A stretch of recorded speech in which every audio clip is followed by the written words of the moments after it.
What basically defines Graffitimundo is the reciprocity. All that we do is in order to support the artist's work. Their exhibitions around the world, their exhibitions here in Argentina, we assist them with everything we can.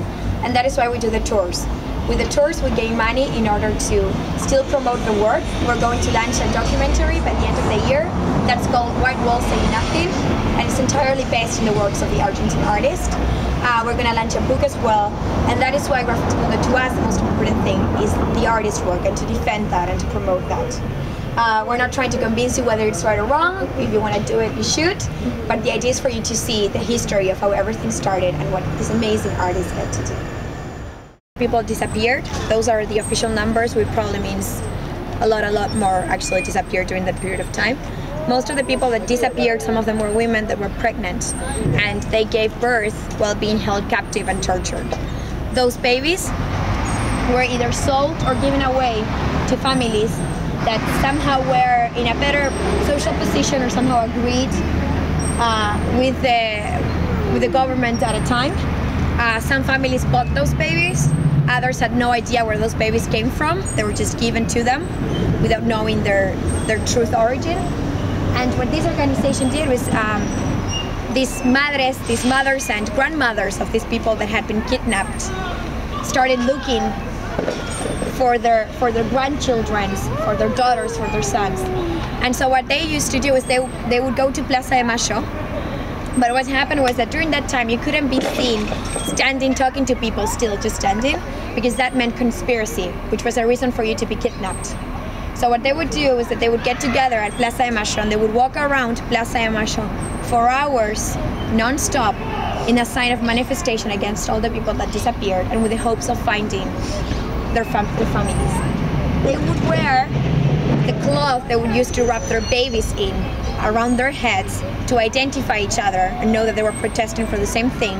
And they would print the names of the people they were looking for right over here so that everybody knew who they were looking for. Very recently, the founder of Abuelas de Plaza de Mayo, after 36 years of looking, she actually found her grandson. Yes, it was a very emotional time for us. They were like around maybe 400, 500 kids that were born during the dictatorship that we know of, and that were sent to other families, and so far they have found 115 of those kids.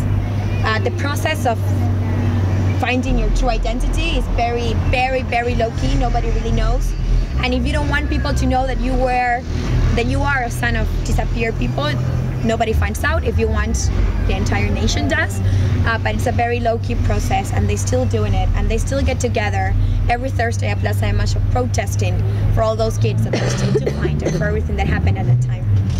There's also an interesting aspect with the meaning of why they do it right here.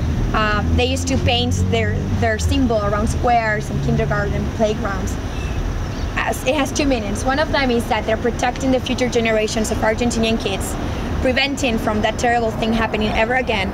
And then the other one is that at a time during the military dictatorship, all of those kids that were born during that period of time, that were born while being captive, were probably going to playgrounds to play. And if they saw that, they would probably ask their mothers, and it would be a way to to call everyone's attention on the subject and maybe find out more about these little kids that were missing.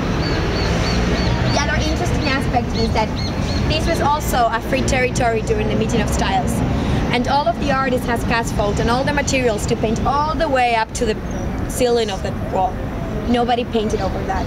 It's a sign of respect to our history.